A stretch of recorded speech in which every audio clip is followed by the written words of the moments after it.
Hey, it's Amy Shaw, the Soul Whisperer here. What I want to talk about today is this idea of ancestral lineage. It's just been coming up so much for me lately. So much. Especially on social media. There's this huge backlash in the shamanic community on social media, just surrounding this concept of indigenous shamanism versus quote-unquote modern shamanism, contemporary shamanism, urban shamanism, whatever we want to call it. And for a lot of indigenous people, they're carrying the burden, the trauma of their ancestors in the same way that a lot of people from westernized European cultures are as well. But for us, it was a lot of our ancestors that actually caused the trauma and injury to the indigenous people, to the first peoples in the different continents and countries where white explorers came and colonized. So I understand this, but the problem is that a lot of their unhealed trauma, their intergenerational trauma that they haven't actually cleared and worked through, that still carry forward. And it's projected onto us, all these generations later, on both sides of the equation, generations later. And here we are. And so when white people, white European people, colonists, whatever we want to call ourselves or however we want to look at that, when we step forward in a spiritual way and claim a tradition or try to reconnect with our ancestral lineage, if it overlaps in any kind of a way, even slightly, with indigenous traditions, the indigenous people can become very offended. They can be upset. And so a common conversation that happens on social media is this concept of cultural appropriation and what that means, what it doesn't mean. And so ultimately, for most European, westernized people, we're not really allowed access to spiritual traditions or specifically to shamanic traditions in any kind of way. So the interesting conundrum of that is that it's like the indigenous people look at us and point fingers and say we're the monster, we're the bad guys, we've done all this damage, our culture's crappy, we don't have any wisdom, they'll point out all the things that are wrong with our cultures and what we lack. But yet when we try to insert that to reconnect, to come back to base, reconnect some of our lineage and some of our wisdom and some of our traditions and bring that forth and implement that in any way, we're either completely delegitimized altogether and said it's not possible, no white person can ever be a shaman, or we're accused of cultural appropriation. So it can really create this conundrum for a lot of us. So it's why I'm talking about this concept of ancestry, because I really think that the work a lot of westernized European descendants are doing right now at this moment on this planet, all across the planet, not just in the United States, but in all the westernized contemporary cultures, these people that are feeling this shamanic impulse, this archaic impulse, which are two different things, by the way, but this archaic impulse, the shamanic impulse, as it rises up, all across the world, in us, and we're being called and we're stepping forward and we're trying to forge paths, reconnecting with our ancestry. It's not so much that our lineage is broken or that it's lost. It is actually still there. But we're not in a situation where we grew up learning to sing the names of 7 generations of our ancestors. We didn't learn that. We weren't taught that. We're having to reteach ourselves, having to retrace and go back to 7 generations of our ancestors, to clear the trauma, to do the work, to connect with them, to know their names, to know their traditions, to know where they come from. And even farther back than 7 generations. The shamanic lineage for white people was wiped out way longer than 7 generations ago. So we're having to really do some deep work and go really far back. Really reconnect that, really bring that energy forth. It's in our body, so it's not like we're recreating the wheel. It's not like we're, pulling something out of thin air. I was accused of that this week in a Facebook shamanism group of making stuff up. We're not making stuff up. We are retracing and reconnecting. And what a powerful, amazing work it is. just because it's not a tradition or it's not something that we're used to seeing right here now in this generation in the material realm, doesn't mean that people are making it up. It just means that we're not used to seeing it. We're not used to seeing white people expressing the archaic shamanism, in any kind of way. And again, I want to make a distinction between the archaic impulse and the shamanic impulse, because another thing has to do with that, and that's, a more modern interpretation of shamanism. I'm going to actually make a different video about that. But for now, what I really wanted to say, what I wanted to offer to you, is if you find yourself in that situation where you're feeling the shamanic impulse or you're feeling the archaic impulse and you're in a westernized culture and you're of European descent, maybe you fit that stereotype of the white middle-class woman or whatever, the white guy, whatever you are. If you're not indigenous and you're not coming out of a very clear ancestral tradition of shamanism, and you're feeling that shamanic impulse in particular, I just want to encourage you, there is a place for you, and there is validity, and this is a legitimate thing. It's important to find an elder, hopefully in the material as much as you can, someone that's living now on this planet that you can be in one-on-one relationship with. I realize how incredibly hard that is, but as this shamanic impulse grows, there's more and more people stepping forth, and there's more and more people that are being identified as elders in a what I would call a contemporary shamanic impulse. This new version or this new interpretation of the archetypal shamanic impulse. There's more and more people that are representing that are claiming elderhood in that, and truly are elders and can convey that wisdom. So if you're having trouble or if you don't know, get with me, because I'd love to have a conversation with you about that and to maybe direct you to certain people, just to talk about it. But mostly I just want to encourage you that you're not alone, and that, we do encounter a lot of sort of resistance, a lot of hostility, a lot of opposition, a lot of people out there telling us that we can't be shamans because we're white. We don't understand, we don't have a lineage. A lot of people that are saying that, who don't understand. They don't understand that we do truly have a lineage, and that a lot of us are here to do this work. The amazing thing about that is that because we have been so disconnected, we're not sort of like repeating the same thing.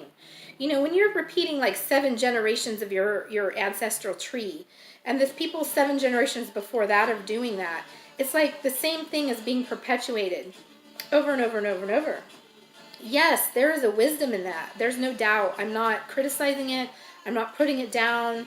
By the same token, one of the advantages of having such a disconnection, of having to go so far back in that ancestral line to bring forth that knowledge, to manifest it into the now, it really requires us to do a lot of evolving of the concepts, and a lot of, making it relevant to the current culture that we're in, which is so dramatically different than the culture of those ancestors. We're almost forced to do that work.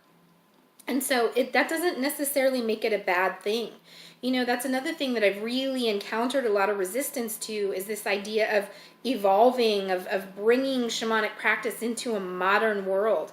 The indigenous people, the people that really hold, fast to this archaic expression of shamanism, they become highly offended when you start talking about that.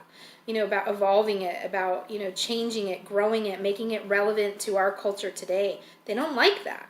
And it's because they've really, in essence, made their culture, and they've made that lineage their God, in a sense. They've come to worship it. They've come to build their identity around it so much that they just can't fathom that not being an aspect of shamanism. But as I've been thinking about all these issues and thinking about what amazing work that we're here doing right now, what an awesome opportunity it is, and how incredibly brave and powerful we are on the planet right now to do this work, especially considering all the opposition that's continually coming at us. The other thing I was thinking about was just, wow, we are literally becoming the ancestors. We are becoming the ancestors. We are creating the traditions. We're creating the context. We're creating the ceremonies. We're not making it up. It's not out of thin air. It's a reinterpretation of connecting backwards for so many centuries.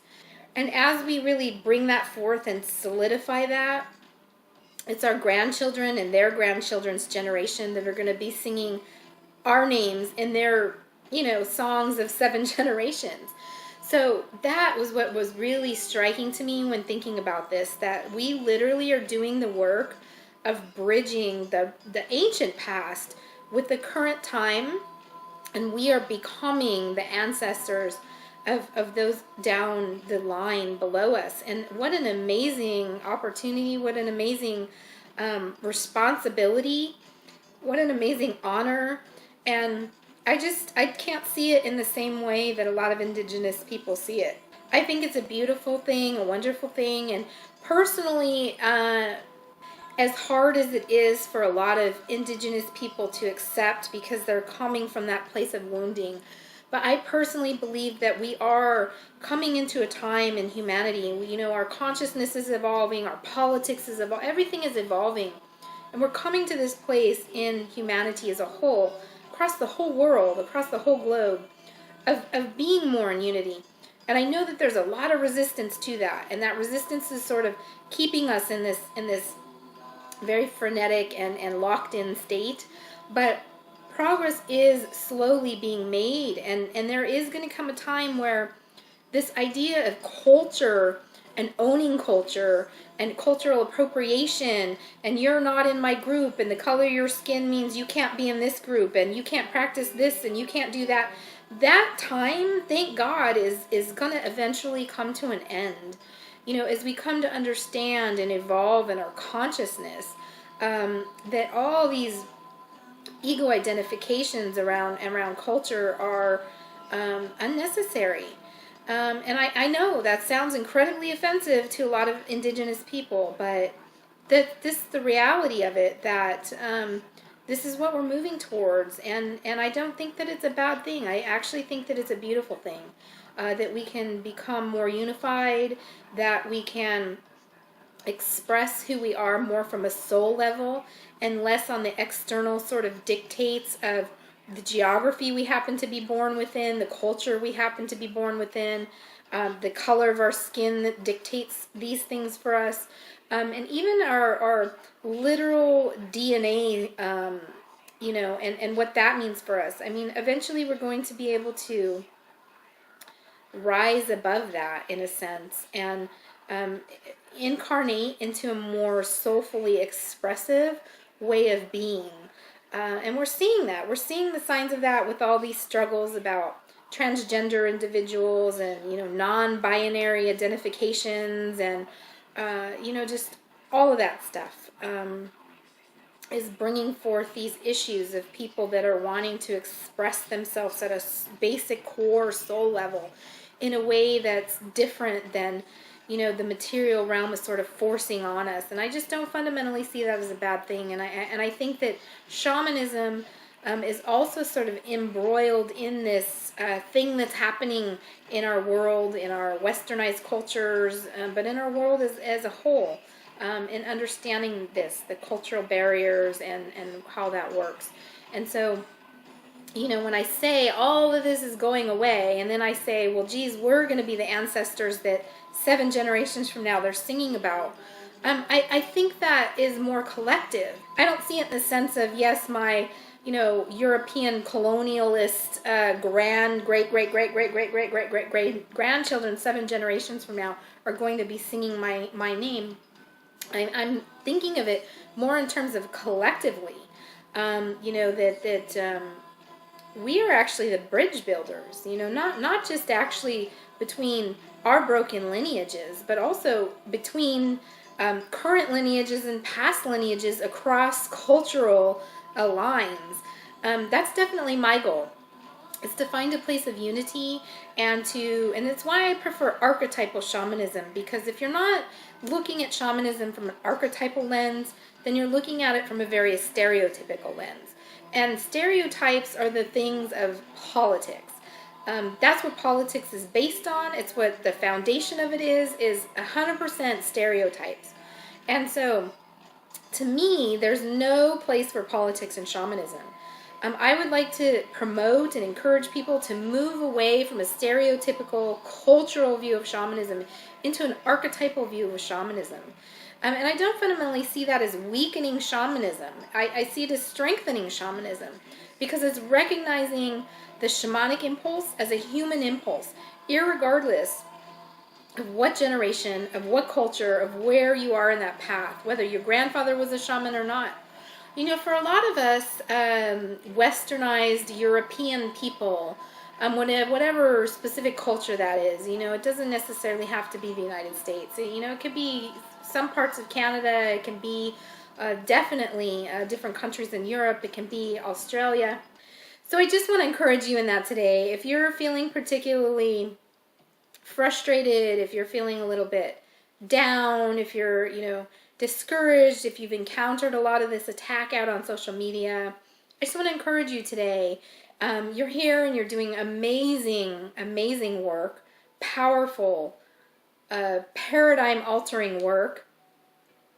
And this isn't easy. It's not easy, but this is, it's happening, and we're in this together, and there's more and more people that are joining forces that are also in this with us, so we're definitely not alone. I just want to give a little plug to the Urban Shaman. It's my, you know, heart project. It's something I'm passionate about. I believe in it 100%, and I really want to create the Urban Shaman as a place where people like us, like me, can come and find solidarity, can find companionship, fellowship, can find intelligent discussion, can find practical knowledge, can skill build, and all these things. And it's also a place for indigenous people as well, if they want to come. If they want to come and they want to also contribute equally, you know, offering their knowledge and wisdom, and equally learning from our knowledge and wisdom, then yes, absolutely, hand in hand, let's do this. All right, I hope that you guys have a really great day. As always, if you have questions or comments, you're free to leave them here on this video, or to contact me in all the different ways that I can be contacted. And I look forward to seeing you over at the Urban Shaman. All right, have a great day.